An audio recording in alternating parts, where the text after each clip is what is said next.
Protect yourself and your family from unexpected challenges. Consider accident-only income protection. Click the link in the description to find out more.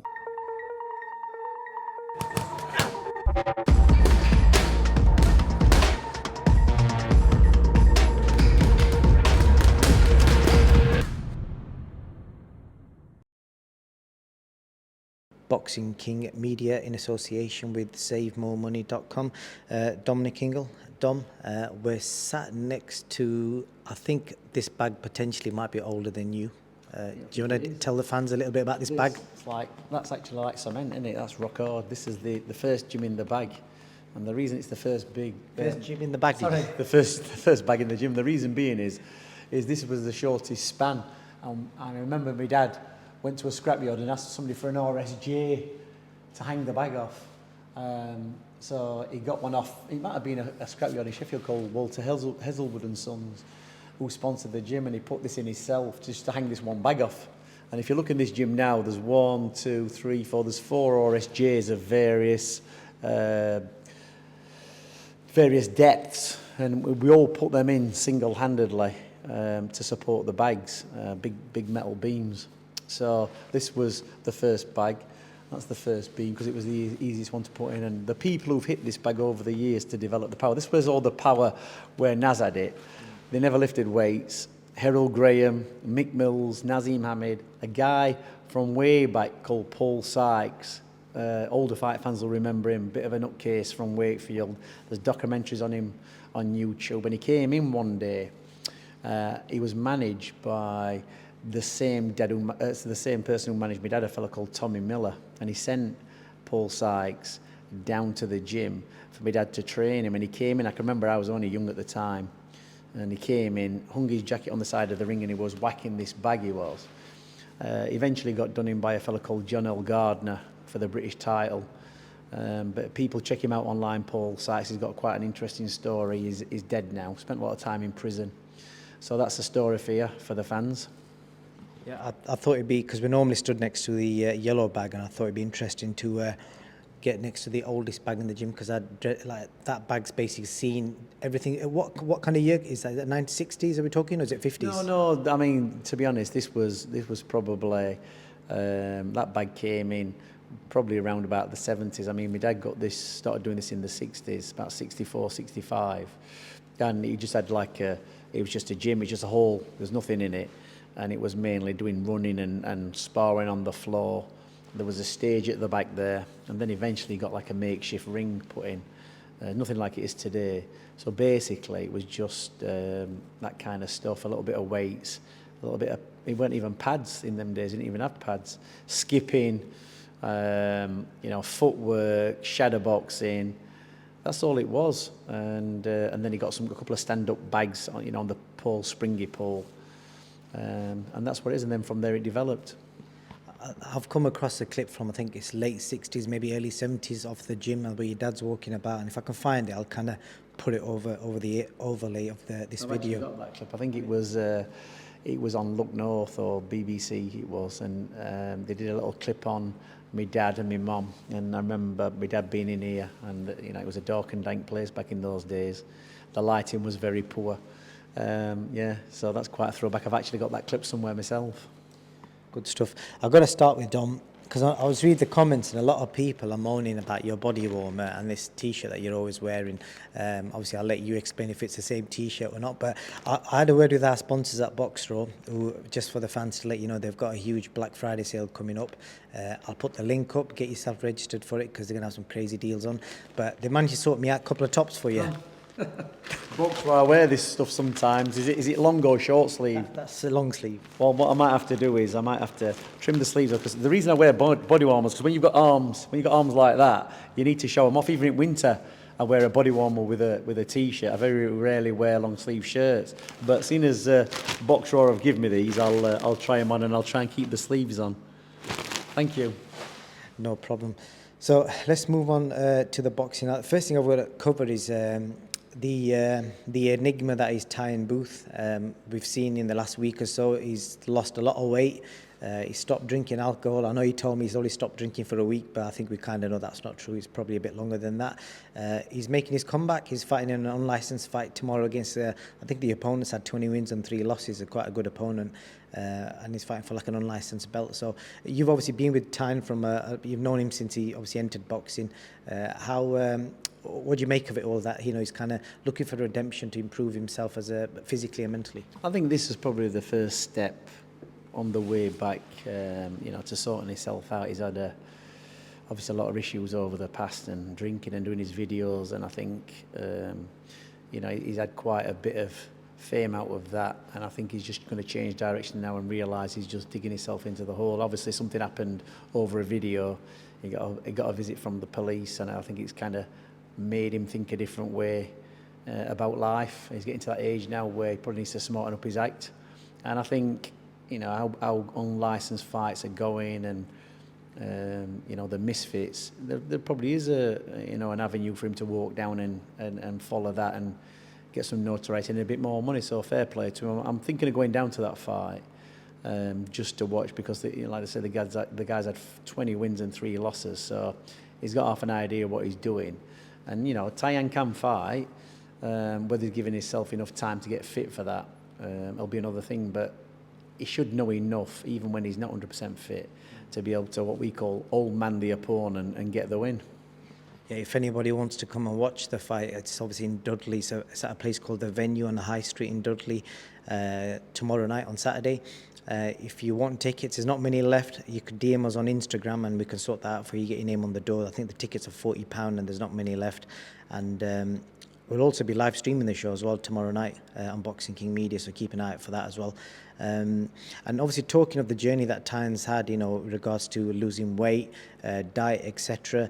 And obviously we've talked about his issues, but I know you've got clients who have had similar issues that you've obviously worked with and, sorted them out as well. I'm guessing similar sort of stories to Tyan? Yeah, most people's, normal for most people these days is to eat junk food and be overweight and drink a lot, and, they get themselves into, a bad way. And especially the 30 plus age group now, a lot of them are brought up on junk food. So a lot of clients I deal with are now in the 45 to 60. They're kind of the old school who've worked all their life and they let life get in the way and they got overweight.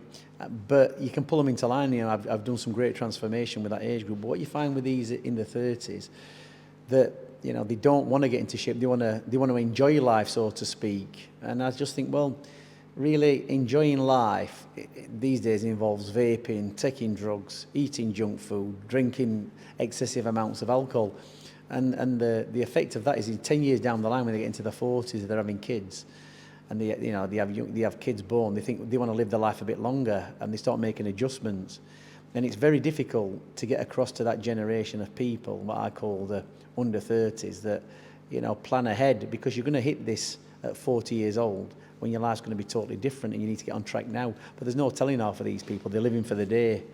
So, Tyan's made a great change, and, we've had this conversation lots of times, and I did say to him, at some point, Tyan, you're going to have to come out of this drunken stupor and smarten your act up. You're going to have to do it for your own sake, whether it's going to be health issues what pull you back into line, and he did talk about the eye injury that he got, or, from a legal standpoint, where what you're doing, because you're inebriated, is getting you into deep water, and that's where it's going to start spiraling out of control. And I think he's give himself a check and analyse himself and turn himself around. Yeah, I think people that know or watch his stuff, they know that it's obviously dark humour comedy, which obviously you will get in a stand-up comedy show, but there's obviously certain avenues that you can't cross, especially when you're recognising the sporting field, and unfortunately for him, he obviously paid the full brunt of that. So yeah, good luck to him trying to improve his life. Moving on, Johnny Nelson received his MBE. I know we knew about that a while ago, but it must be a proud achievement for the gym as a whole, and I'm pretty sure your dad, Johnny was one of your dad's favourite students, and I bet your dad be looking down well proud of what Johnny's gone and achieved. Yeah, I think Johnny's done exceptionally well. He's a fantastic example of success. From when he started, he was a massive underdog, and we all know the story. We could keep reciting it, but he's a typical example of somebody. The saying, if at first you don't succeed, try, keep trying, keep trying, and try again, and eventually get there. And that was the case with Johnny. And one joke that we have is the curse of Johnny Nelson. And about 6 or 7 of his opponents who we boxed in the past have all passed away of a similar age to him now, or in the last 10 years. A lot of people he fought have unfortunately died in varying circumstances, but he's managed to come through it all. So he's done exceptionally well. I'm so pleased that he's got that award, because if anybody deserves it, he does. And I'm assuming MBEs, it's not just what you do in the sporting field, it's stuff that you do outside the ring as well, so you've got to be of good character, and I'm assuming that's played a big part in that. Yeah, he's a role model. He came off a rough end of town, Netherthorpe, I think it was, or not actually too far, just down the road from where Kid Galahad was brought up. So he's done exceptionally well to turn himself around. He's obviously doing his stuff on TV, not only just Sky, but he did it with a local TV. BBC's been on, lots of radio stuff. His media stuff now reaches far and wide, and he will say, and you'll hear him saying this, that all credit to having to stand in that ring or stand in front of people in schools and speak in very awkward situations and put yourself in the mix, and he just learnt to do it that way. So an exceptional example of the Ingle way. The time and effort Brendan spent on him, paid off, and I'm sure if Brendan was around today, he would be, happy as Larry, as they say. Definitely so, and most of the fans will see Johnny Nelson and Spencer Oliver on our intro advert, with our new partners at SaveMoreMoney.com. If people are looking for motor breakdown covers, etc., I'll put the link up now.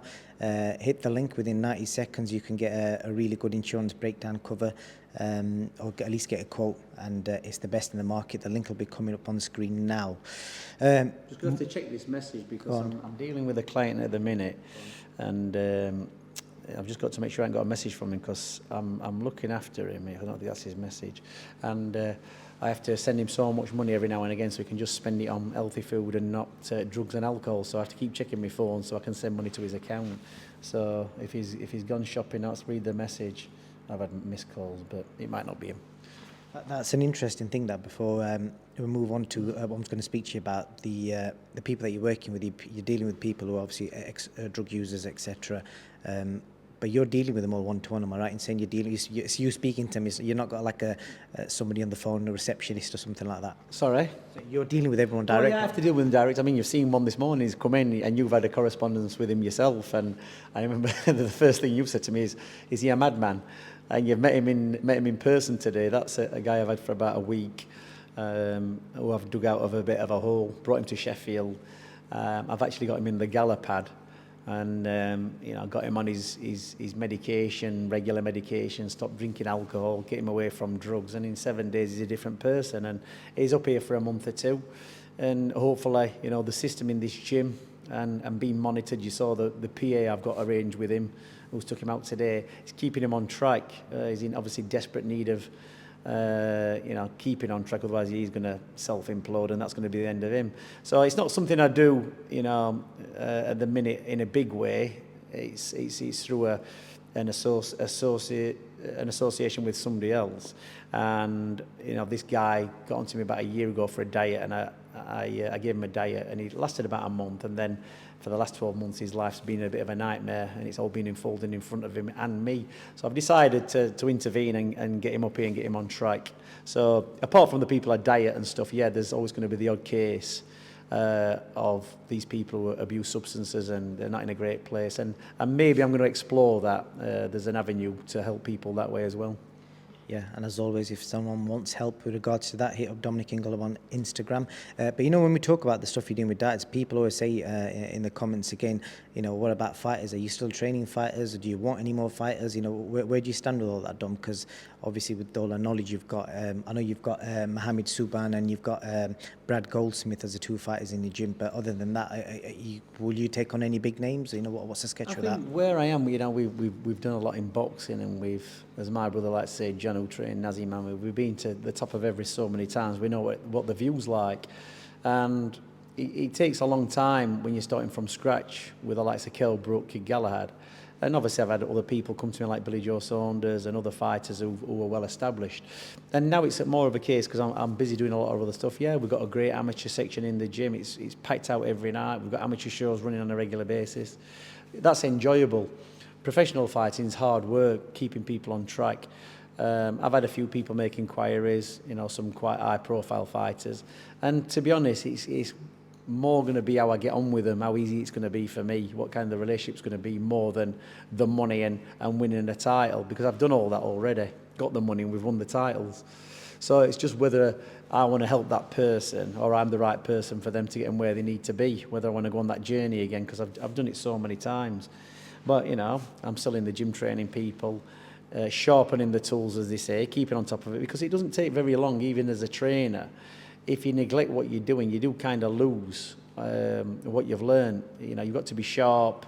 You've got to be able to observe the kids and watch the behaviour. And same with the pads. You've only got to take 1 or 2 weeks off doing pad work. The first time you go on, it's like somebody's punched your arms in. So you've got to keep that work rate up so you're used to it. You know, I do a lot of rounds of pads. You've seen me this morning with Mo Saban, Superman subby as we call him. And he, you know, for a lightweight, he can whack 6 rounds with him and your arms are dead. So you've got to keep on top of it. Yeah, a very good fighter, definitely worth keeping an eye out for. Let's get to the juicy bit, because most people will be wondering what the effing hell are we rambling on about. Johnny Nelson. So Johnny did an interview a few days ago, and I think it was titled "Tyson Fury's Legs Have Gone." And I watched the interview back, and he did pretty much say that. He said in his opinions he thinks Tyson's legs are gone, you know, based on the performance the other week. So just want to get your views on that, because obviously when we spoke the other week, you said you had Tyson winning 7-3. Obviously Johnny's basically suggesting that it doesn't look like he's the same fighter. What's your observations? Well, you know, no disrespect to Johnny. Johnny was a very good fighter, and you tend to find with very good fighters is they're very good because they pay attention to themselves and they know how they tick. And this is not just doesn't apply to Johnny; it applies to a lot. There's not very many ex-fighters that I would give credence to or credit to being good fight analysts or really know how to look at other fighters. One of them is obviously Paul Malignaggi. He's very, very good. He spends a lot of time analysing fighters, but I don't really pay attention to many other ex good fighters and when their opinions on fights. I listen more to trainers and, you know, the likes of the Teddy Atlases and those type of trainers, you know, Joe Gallagher, experienced trainers who've got a lot of knowledge of various types of fighters. And the comment about Tyson Fury's legs going, the thing what you've got to always remember when we're talking about legs gone or, you know, brain damage is that you tend to find with heavyweights, because they don't have to make a weight, they're never in a dangerous position dehydration wise. They can absorb more punishment because they're never really dehydrating the brain. You probably don't, if they actually did a study and analysed it, you probably find that the heavyweights are the ones who probably suffer less head trauma compared to the rest of the weight categories who have to make a weight. And bearing in mind, heavyweights will wear a 10-ounce glove and they can be anything from, you know, 14 stone 4 upwards. So you think of the weight and the force that they're punching each other, you would expect a lot more damage, but because the brain is well hydrated and not making weights, there's probably less fatalities in the heavyweight division than there is anywhere else. The shot that caught Tyson Fury was high on this side of the head, and it is the thinnest part of the brain. So if you ever watch Golovkin, remember Golovkin when he used to bring the hooks, and he always used to land in the top of the head, and the opponents are gone. It's the best way to disable somebody. Temple, top of the head here. Obviously the back of the head, what you're not supposed to punch. So as far as saying that Tyson's legs have gone, I wouldn't say his legs have gone. No, he's a big guy. He's got very good movement. I think Johnny's observations were based on the way he was moving. I think he felt like his timing didn't, and his feet didn't look in place to, you know, throw the 1-2, throw the jab. Well, maybe it was, but that's look. I'm going to give you an analogy here. Back in 2001, Lennox Lewis was boxing Asim Rahman, and he was filming Ocean's 11. I can remember back then people saying, "Oh, he's not concentrating on this fight," and he was fighting Rahman in South Africa. So it wasn't really a dangerous fight on paper for Lennox Lewis.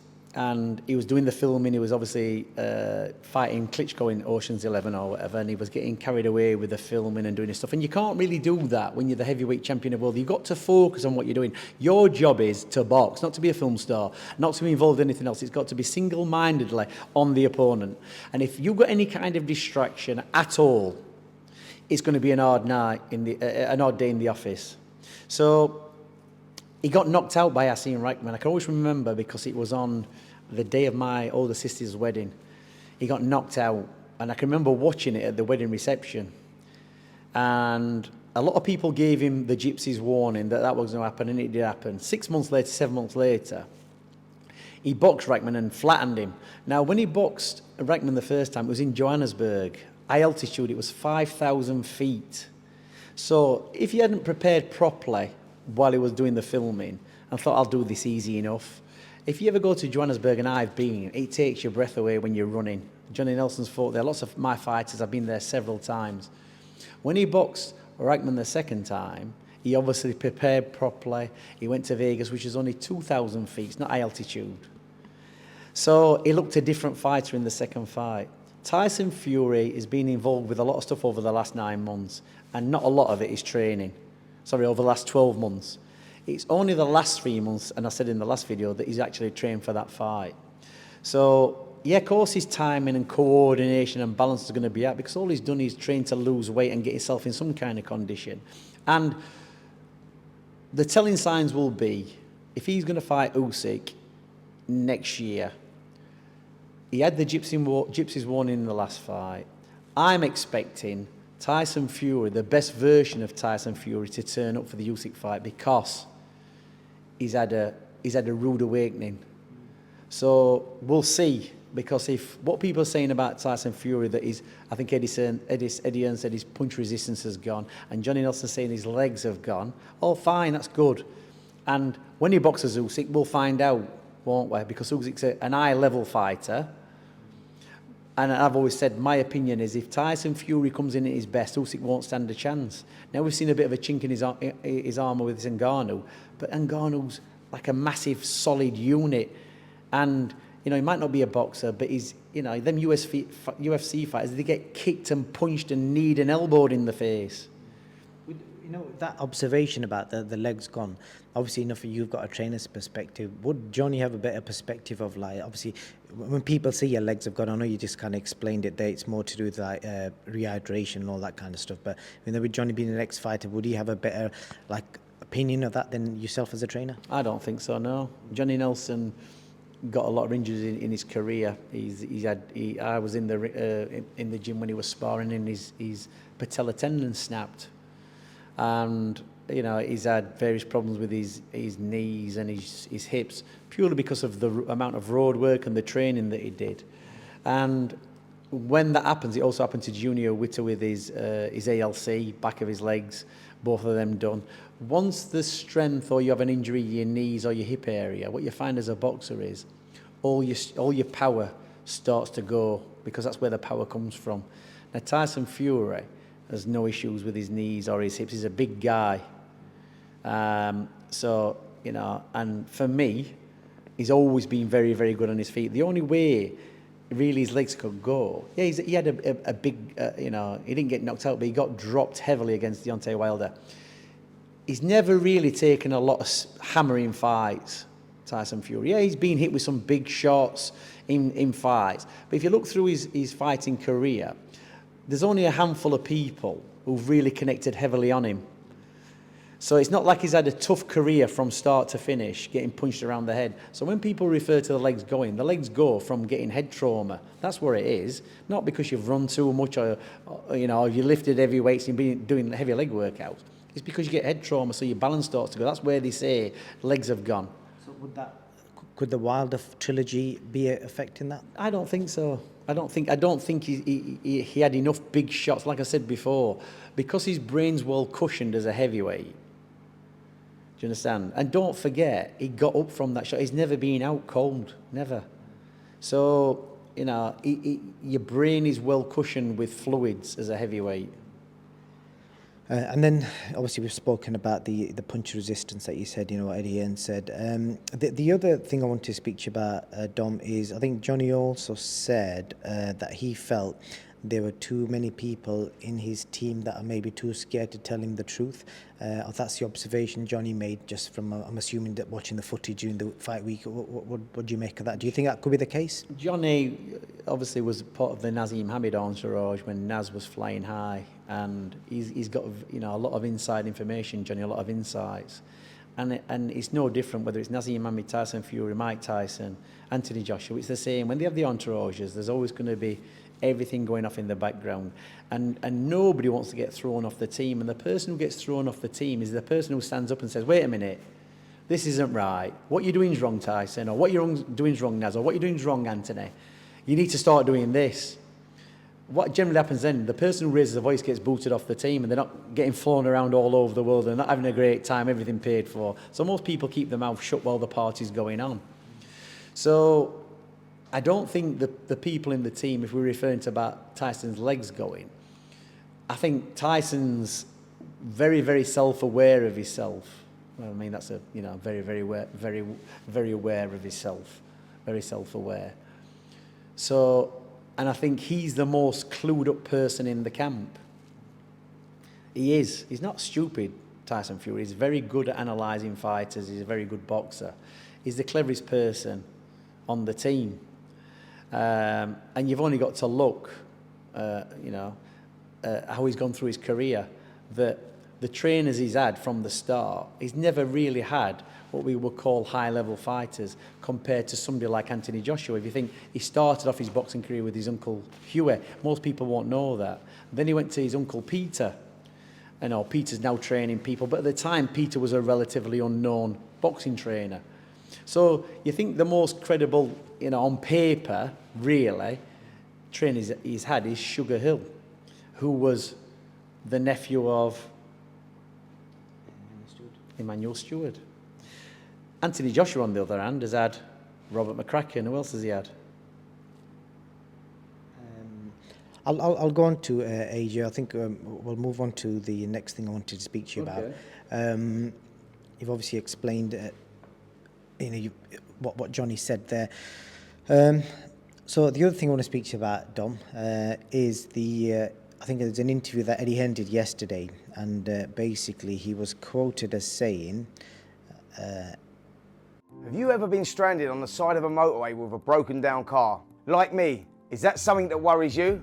That's where motor breakdown insurance comes in. If your vehicle breaks down, a trained professional will be sent out to get you back on the road. Or if this is not possible within the specified time frame, to transport you to your home or to the nearest garage.